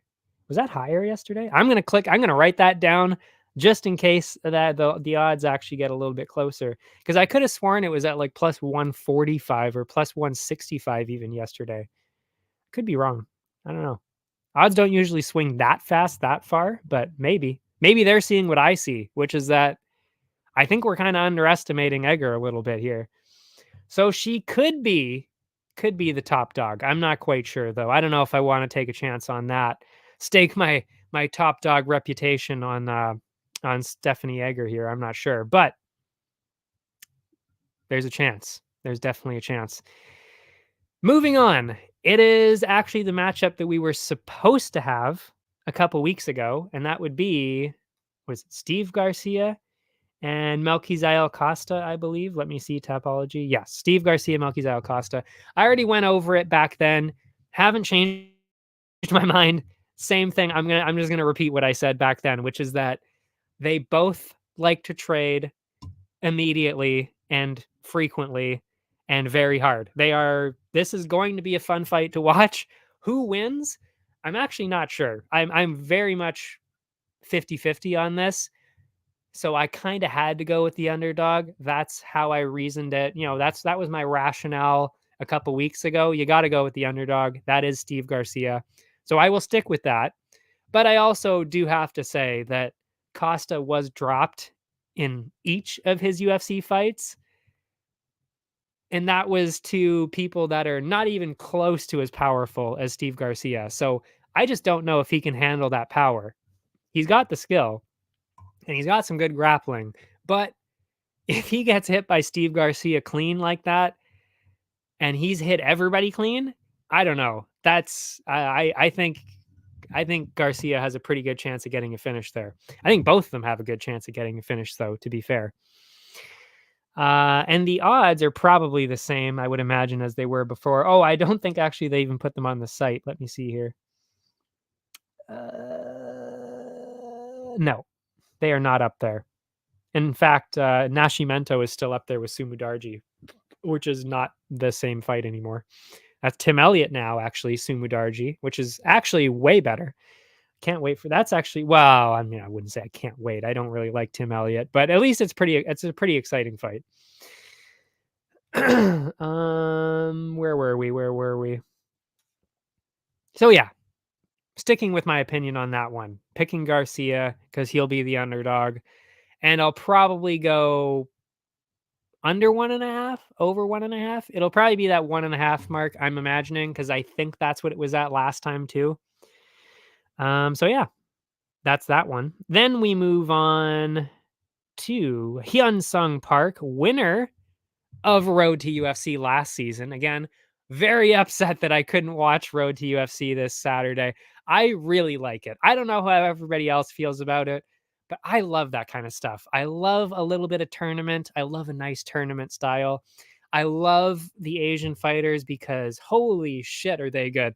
I just can't believe that they don't throw more of these Asian fighters on these cards. I guess it's a visa thing, probably. It's a travel thing. But holy shit, I mean, a lot of these fighters on these Road to UFC cards are insanity. I mean, what was the one guy that got cancer? Oh yeah, Lee Kai Wen. Holy shit.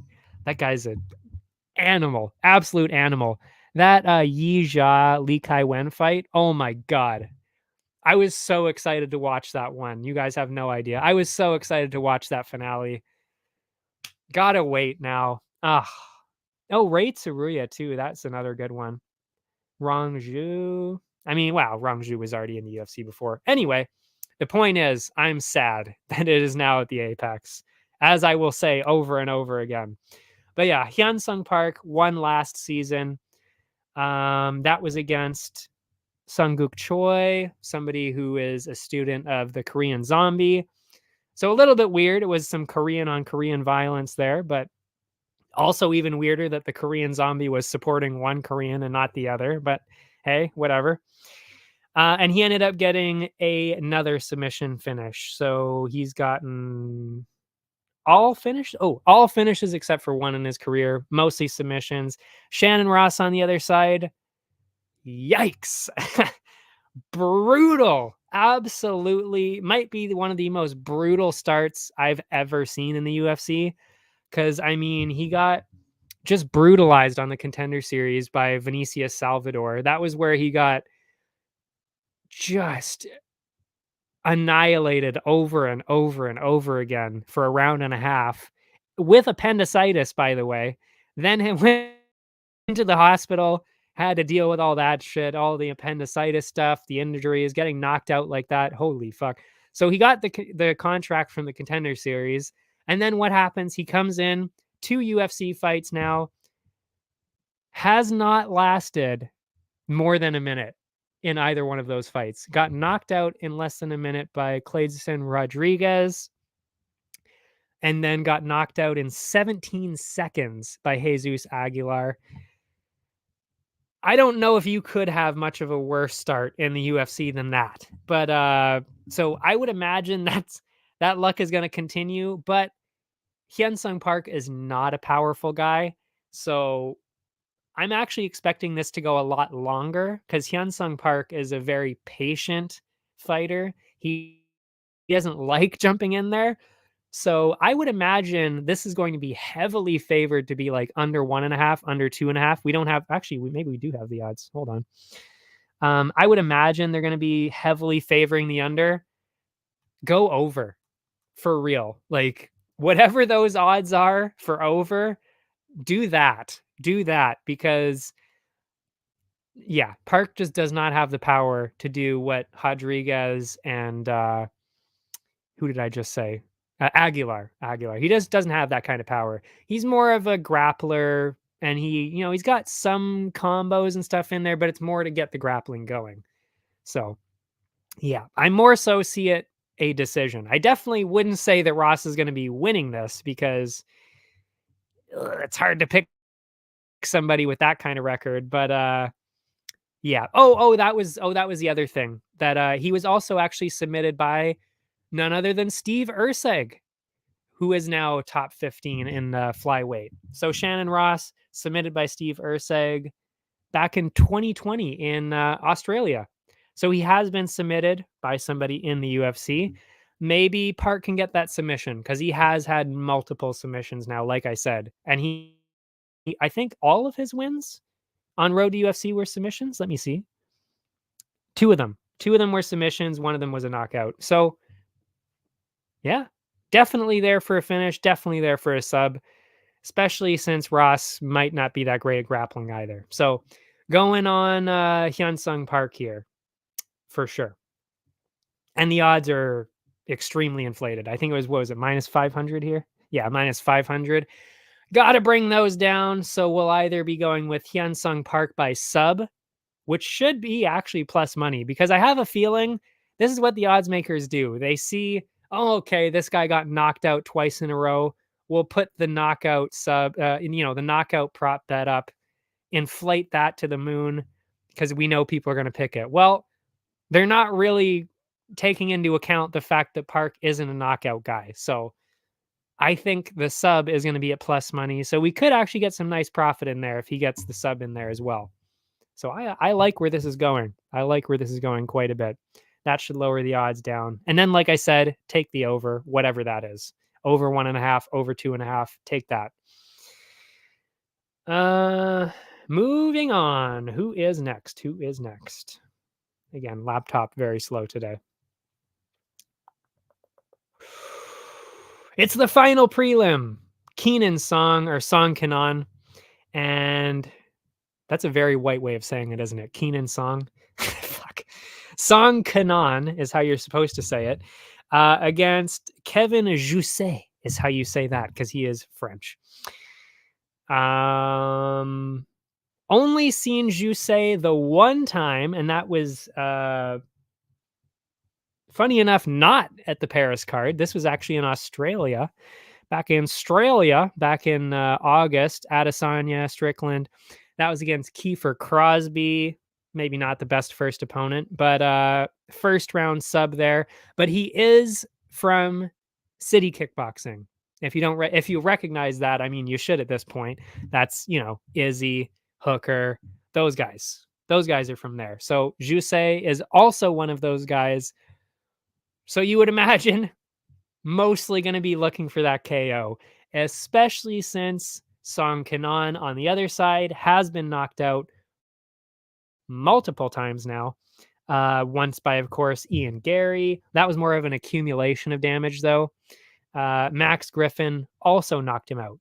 So that's 2 knockouts in his last 3 fights. Jousset from City Kickboxing. I would imagine he's going to get a knockout. That's my bet. Call me crazy, but I think that would be a safe way to go.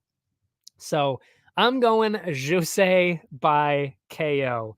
Are there any odds for this? Yes, there are. Minus 150 so far for Kevin Jousset, just straight up.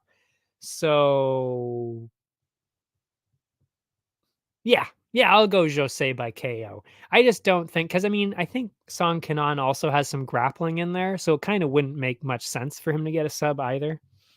We'll just go KO. Unless finishes at plus money, but we'll see. I'm assuming they don't have odds for that. That might be one of those ones I might, there's no odds. Might have to change that at the end of the week. We'll see. But I'll probably just go with the KO. And again, no odds for the over-under, obviously. But I would probably be going over. Yeah, Jousset has a lot of decisions. Song Kanon did last almost 3 rounds with Ian Gary.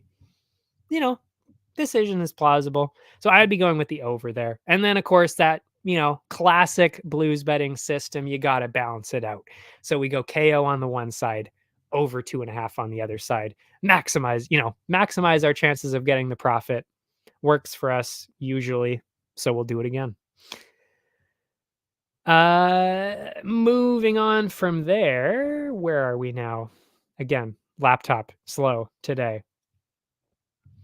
We are on the main card now. Andre Muniz, Jun Young Park, none other than the Iron Turtle himself, Jun Young Park. I got to admit, this is, I think, maybe the one of 2 fights I would say on this card that I'm actually kind of up in the air on. I'm really not sure how this is going to go. I don't know how everybody else feels about this one, just because Muniz has been losing, but it's not really to the worst. I mean, it's not to anybody bad. Lost to Brendan Allen. Well, Paul Craig, I mean, let's be honest, I've been shitting on him a little bit the last couple years. So I mean, maybe Paul Craig isn't that great, but Brendan Allen, that's a fair loss. On the other side, Jun Young Park has never really gone against anybody from that upper tier yet. I mean, if we look at his last few fights, I mean, win finishes actually over Duraev, Dennis Tululin, Joseph Holmes, beat Eric Anders, lost to Gregory Rodriguez. And then even before that, there's no real big names. There's no top 15. I don't think anybody was in the top 15 at any point in there. No, I don't think so. Maybe, no, Duraev wasn't either. So yeah, nobody really in the top 15. That's why this is kind of like, it's a bit iffy because he's never gone against anybody that good. But Muniz just seems to be getting exposed as somebody who's really not actually as good as we think he is. So I feel like I kind of have to go with Park, but I think the odds are actually favoring Park. So to me, because it's that close, I think I have to go with the underdog. I think I have to, because again, statistics, if you go with the statistics of that, if I think that it's 50-50 or 55-45, you got to go with somebody that's at plus 150, because in the long run, that brings you the profit. So I feel like I have to go there. And like I said, Park never gone against somebody in the top 15. Muniz was in the top 15 for a while. And then faced, Brendan Allen and then Paul Craig. Paul Craig coming down from light heavyweight. Maybe that had something to do with it too. So I feel like I got to go with Muniz on that just because it's that close. The over-under, I don't know, actually. I don't know what they would favor on that one because they've both had quite a few of both. I'd probably favor the over, I guess. I think they're going to favor the under because he got finished by Craig. He got finished by Allen. Jun Young Park has 3 finishes in a row. I'm assuming they're going to favor the under. I don't know. I would favor the over on this, especially with the style. There probably is going to be a lot of grappling in this too. So I'm going for the over on this one. I think that'll be plus money too. So I think that'll be the way it works out. Lots of thinking. I don't know. Like I said, this one was pretty up in the air for me, but that's where I've landed on, and I think we got it. I think we got a good one. Then we got one that I was close on at first, but I've since I've landed on Hackprest on this one. It's Nasrat Hackprest, Jamie Malarkey, and man, the fall of Jamie Malarkey. Actually, really the fall of Nasrat Hackprest.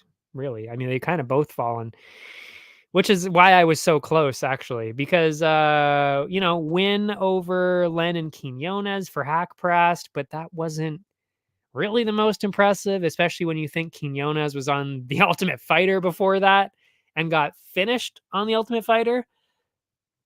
So not a good look for Nasrat in that last fight. Also kind of just, I wouldn't say just barely beat Makdessi before that, but it wasn't, again, the most impressive thing. Lost to Bobby Green, lost to Dan Hooker. Like, okay, those are fair. On the other side, Jamie Malarkey, what do we have here? Beat John Makdessi in his last one. But that is why I ended up going with Hackprest, because when I watched the 2 fights, because when they fight the same person, you kind of want to watch those 2 fights. You kind of want to see how each of them dealt with the same person. So I love when there's matchups like that, because to me, at least, it makes it a lot easier, because then I can at least see like, oh, how did this person deal with Makdessi's, the striking? Like, did he just make Makdessi look silly? Did he grapple him more? Like, what was happening here? And what happened, if you didn't watch it, let me catch you up. Malarkey was doing okay, but Makdessi was actually landing quite a bit on him. So it was actually more so kind of 50-50 on the feet. And then Malarkey, I think ended up using a little bit more grappling to end up winning that one. But it was pretty close though. And Malarkey's face was busted up. Like I think he ended up oh yeah, I think Makdessi ended up shattering his nose with a spinning back fist. So he had blood all over his face. Whereas Hackprast was kind of doing the opposite. He was wildly outstriking Makdessi. And definitely won that fight. It was way more convincing of a win. So I'm going to go with the more convincing win and the person who seems to be better.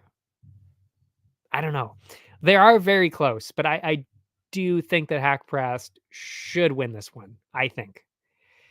If we look at the odds, what are we at now? Minus 200. So I think there's really only one bet for this, and that's you got to just go Hackprast by decision.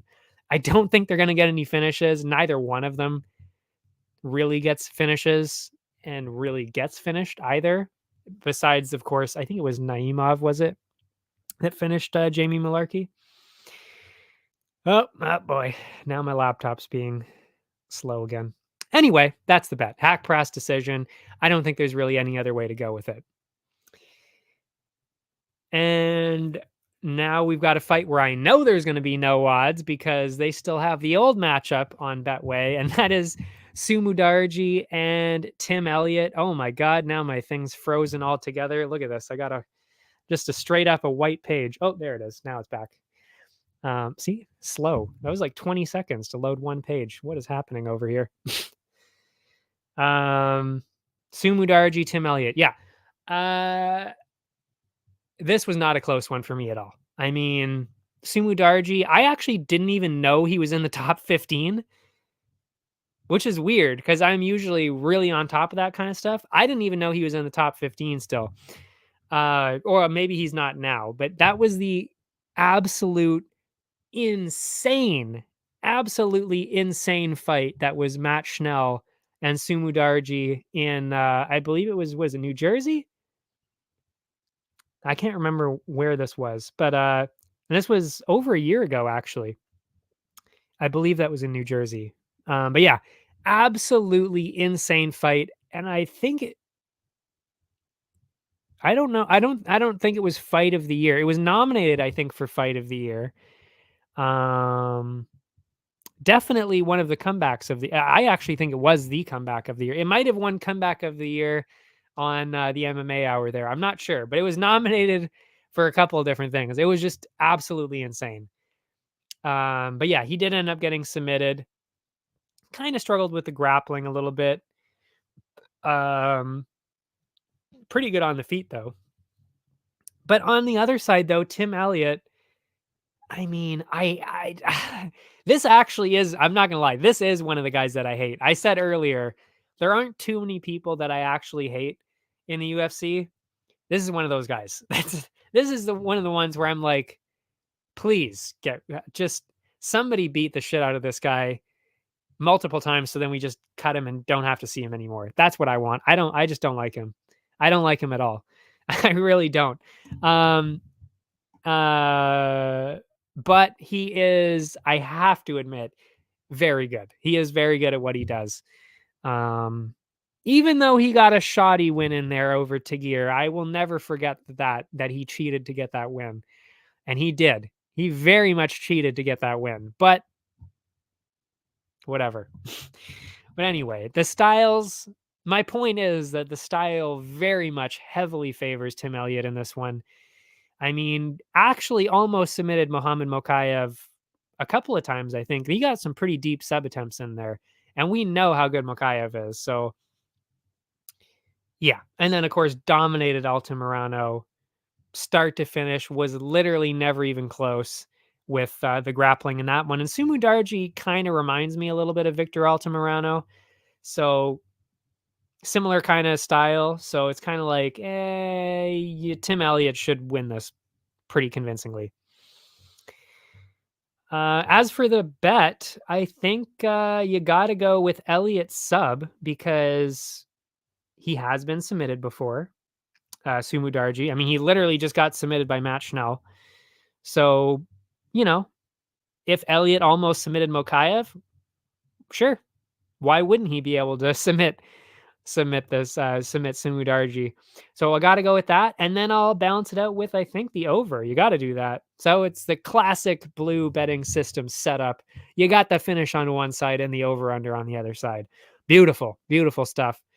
Yeah, stand by that. Looking good.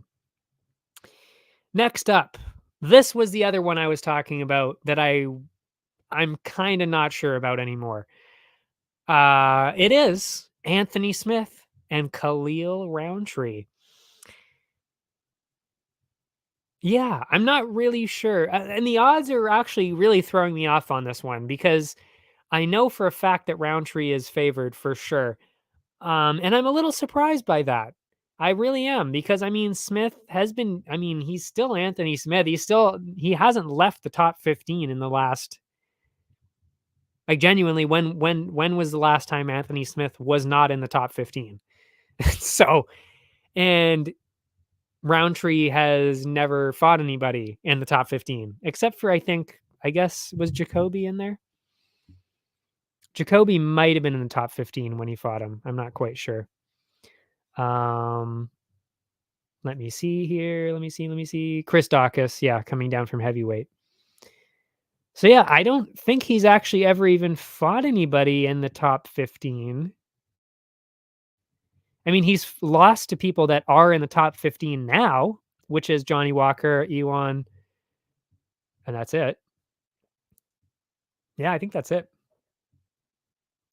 But yeah, he's been submitted twice, knocked out once. Anthony Smith can do both of those things. So he definitely could get a finish. But I'm not even joking. I actually think this is going to be a decision. I think this is going to be, yeah, I think this is going to be because Smith has been in two decisions in a row now. And it kind of seems like that's what's going to keep happening. So I'm going to go Smith decision. I think he's going to win, and I think he's going to get a decision because, like I said, Roundtree never really gone against anybody as good as this. And I mean, to me, I find it shocking that he's the underdog because he just beat Ryan Spann. Like, I still think Ryan Spann would beat Roundtree convincingly, I think. So I find it pretty surprising that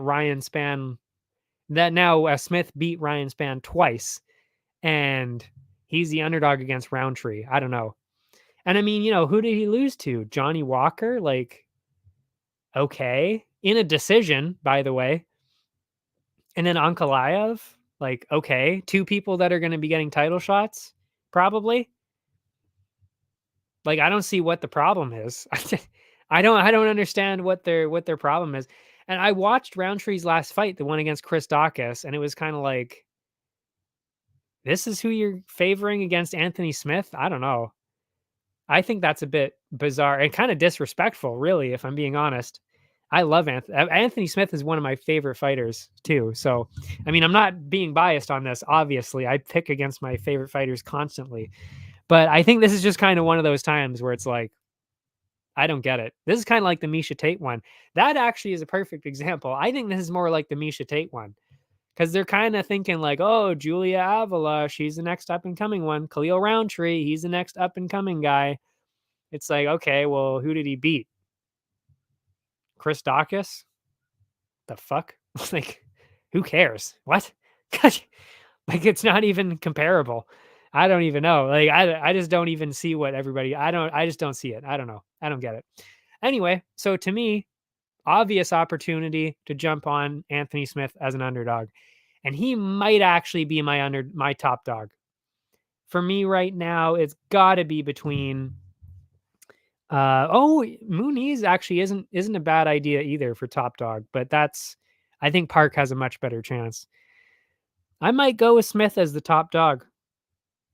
That could be what I do. Let me see. Yeah. Yeah. Yeah, there's a pretty good chance that is exactly what I do. We shall see, though. Because now I can't remember who the other one was. Oh, yeah, Stephanie Egger was the other one. Egger or Anthony Smith? Mm. Mm-mm-mm. Haven't decided on that one yet. I'll mull over that one a little bit. I think it might be. Oof, I don't know. The leg kicks of Roundtree though might give Smith a little bit of a problem. Um, I don't know. Wow, but do you really want to put the top dog on Egger? Fuck. That's gonna be a tough one to decide. I'm not gonna lie. Okay, I'll take my time on that one. But yeah, then we come to the main event, and if you noticed, I haven't done my sniper pick yet. That's because it has to be Song Yadong. I mean, I truly don't even know why this fight is happening. I really don't. Like the matchup kind of doesn't even make any sense. Oh yeah, it wasn't Song. Oh yeah, Song was supposed to fight somebody else. That's right. Yeah. Yeah. He was originally scheduled to fight Rob Font. Then Rob Font, of course, ends up taking the Sandhagen fight. And then I guess then Gutierrez steps in for this matchup. Um, and they went with that instead. Which, by the way, they could have actually made the Rob Font fight happen anyway. Instead of fighting Figgy, they could have just said, "Hey, Font, you want your original matchup with Song Yadong here? What do you think?" I don't know. Why would you not do that anyway?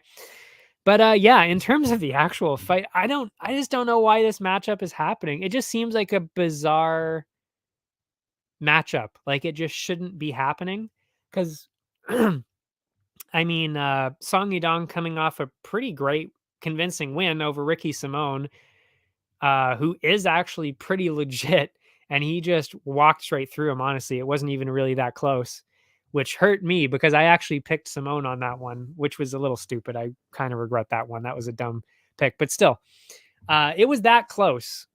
Uh, but yeah, and then on this side, it's like okay, like he beat Alatong Haley by decision in the last fight, and then he lost to Pedro Munoz, and you're fighting up now? Like you're fighting somebody who's ranked higher than Pedro Munoz? Like how did that work out? You lost to the worst person. I mean, you lost to the better person already. I mean, yeah, you lost to the worst person already. You lost to the lower ranked person and you're fighting a higher ranked person? That doesn't make any sense. So, I mean, eh, and to me, I really I gotta say, besides well, I mean, okay, fair enough. I was gonna say Song Yadong is the most impressive person outside of Sandhagen to me. But I gotta say, I don't know. The top 10 of bantamweight's pretty stacked for sure. But Song Yadong is in that conversation, and a lot of them are kind of getting a little bit older, you know? Well, oh yeah, forgot about Marab, of course, too. You can't sleep on Marab. I mean, holy shit.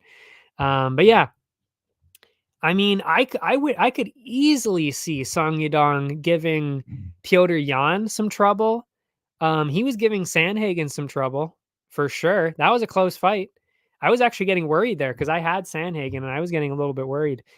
Um, and I mean, he was only what, like 24 at the time? He's 26 now. Like, fuck.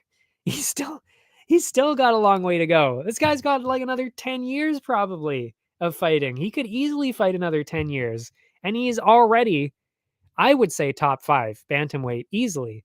So I mean, I just find it a bit bizarre that he's fighting Chris Gutierrez here. I guess this was the only person they could get. I don't really know. I mean, I guess he was supposed to fight Font originally, which would have been a better fight, and I would have picked him there too. So, I mean, if I'm picking him to win against Rob Font, you can damn well be sure I'm going to be picking him to to beat Gutierrez. So, I just don't even think Gutierrez has any kind of a chance at all. Song Yadong is rock solid as rock solid gets. He has like he has that mindset where and it's the same mindset that you see in a lot of these people where it's like you have to do everything you can to just stop them from even moving forward because they will walk you down the entire fight, the every single second of the fight. They're walking forward, getting offense going, walking you down, throwing you to the ground, hitting you, whatever they need to do, grappling, striking, whatever they need to do. they will do it. They will make it a awful fight for you. And from what I've seen from Gutierrez, he does not respond well to being pressured at all. So it's like, okay, you're going against the most well, actually, I can't even say that Song is the most pressuring fighter because that is very clearly Merab. In the UFC, that is Merab, not just in the division. That is Merab to a T. So, I mean, Gutierrez just doesn't do well with that. And he got dropped by Pedro Munoz, I think, at least once, if not more than that. I mean, you're going to get fucked up by Song Yadong. That's for sure. So that is my sniper pick. Guaranteed. I am locking in Song Yadong. And he is minus 350. So I think we're going big here. We're taking it. Fuck the last week. We want to get our money back. We want to get our money back. So we're going minus 350 at 7 units, I believe. Let's see. Because I don't really want to go 11 units. That's like balls to the wall. Like, that's fucking insanity at that point. But I'll put a solid 7 units down. That's for sure. Especially on this. Jesus. But yeah, do I want to do 11 units? I have done. Oh. Should I go crazy? Should I go demon mode? Should I go beast mode here on this one? Goblin mode? Demon mode? Beast mode? I don't know. Should I? Fuck it.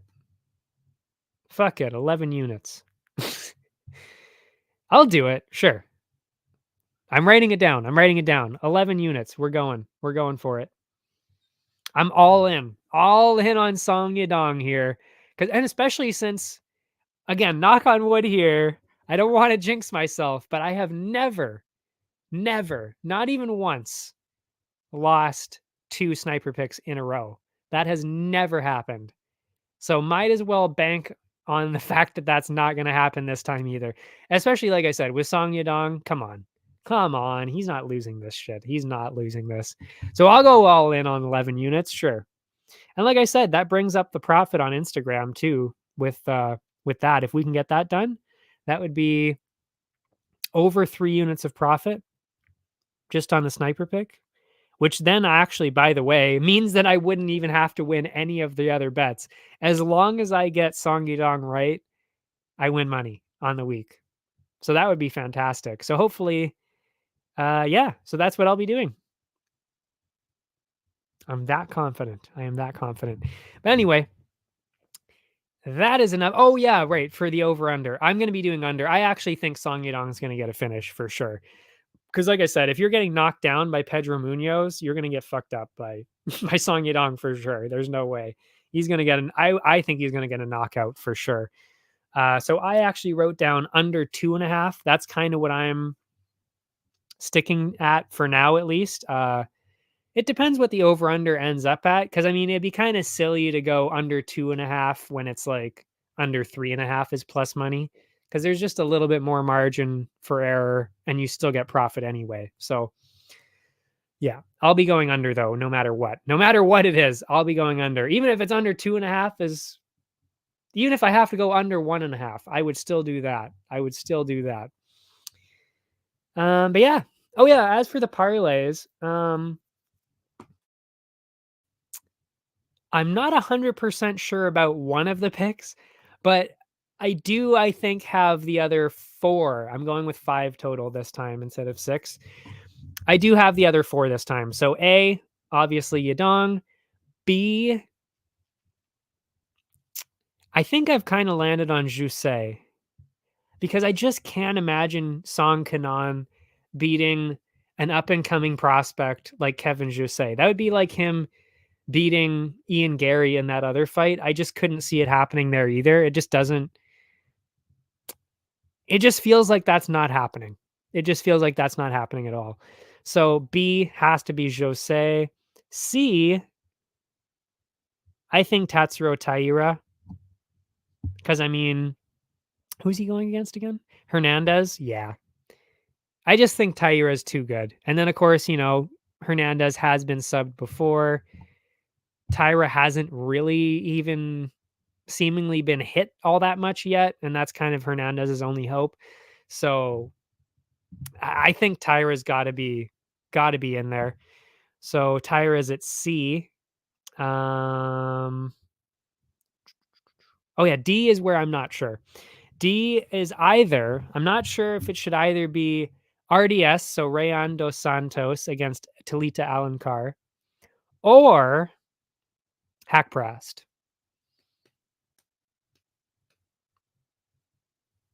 I think you got to go with Hackprast. Yeah, because we haven't seen Alencar. Actually, we haven't seen either one of those ladies in the UFC yet. One of them had a draw in the Contender Series. One of them had a loss. That's tough. Yeah, no. I trust Hackprast on this one, honestly. I think Nasrat can get it done. So that's Nasrat as D, I think. And then E for Elliott, because he's going against Sumu Darji. Because Sumu Darji just worries me because young people like that against old people like Elliott, that worries me a little bit, especially when Elliott's fairly one-dimensional. I mean, actually, I don't know if I could really call him one-dimensional, but he is really mostly a grappler. He can strike. He has striking defense, but not really the offense as much. So that worries me a little bit. So that's kind of why I have him as E. Other than that, I mean, I don't really see anybody hugely convincing. Should I pick? No, because the only reason I'm not saying Hyunsung Park over Shannon Ross is because I have this. Because we just haven't seen anybody really do that well off of Road to UFC yet. And he was losing his finale. So it's kind of like, I don't know if I mean, again, I don't want to pick Ross because I think that's silly considering his UFC record, but I got to admit, like the style, it might be a problem, a little bit of a problem for Park there. So I don't want to put him in the parlays, and then there's really nobody else except for, like I said, RDS, Rayon dos Santos. So do I want to replace RDS? Elliot? Nah, I think I've decided. I think I've landed on it. Yeah, E for Elliot. Yeah. So then we've got Yadong, A, B, Jose, C, Tyra, D, Nasrat, E. E is for Elliot. And I think that's it. Yeah. I don't think I want to do an F. I don't think I want to throw an F in there. I think I'll just stick with A through E on this one. And yeah, that is it. That is it for me. The second last, is this the second last card? Is it really? Hold on. There's nobody here anyway, so I can take as long as I want. But let me see this. I think this is the second last card, is it not? Maybe not. Maybe there's one more.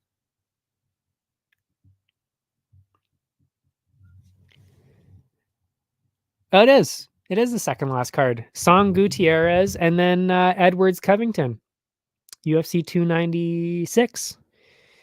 And then nothing until January. Oh my God, we're going to wither up and die. Holy shit. Man, that's going to be a long month. That is going to be a depressing, long month with no UFC at all. And no real MMA because, well, now that there's no Bellator, they don't even have anything either because PFL doesn't have their season start until April. They talked about maybe having the card in February. So that means, yeah, nothing in January or late December, early January. And yeah, I don't think there's really anything else going on. Unless there's like maybe a Canadian card thrown in there. I don't know though. I haven't heard anything. And then I mean, there's pretty much nobody else around. Like, I mean, what are we talking about here? KSW? Like, yeah, I don't know. Yeah, no, that's it. Wow. I think I'm pretty sure I'll show up for the one after. Yeah, we got to show up after UFC 296, I think. But yeah, then that'll be it. Then we'll have a long break until the week of January 13th. Good Lord. Wow. But anyway, that's next week for Edwards and Covington, which is what a way to end the year. That's a great card. Yeah, that's it. That's it. Bye. Socials are down below. That's where we post the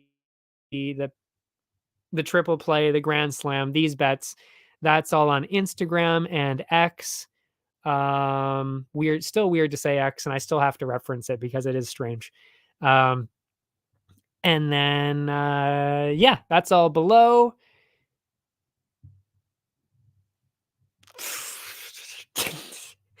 I'm so bad at this. I'm so bad at the saying goodbye part, you know? Just wish we could stay here forever. Anyway, thanks for watching, everybody. I will see ya next time.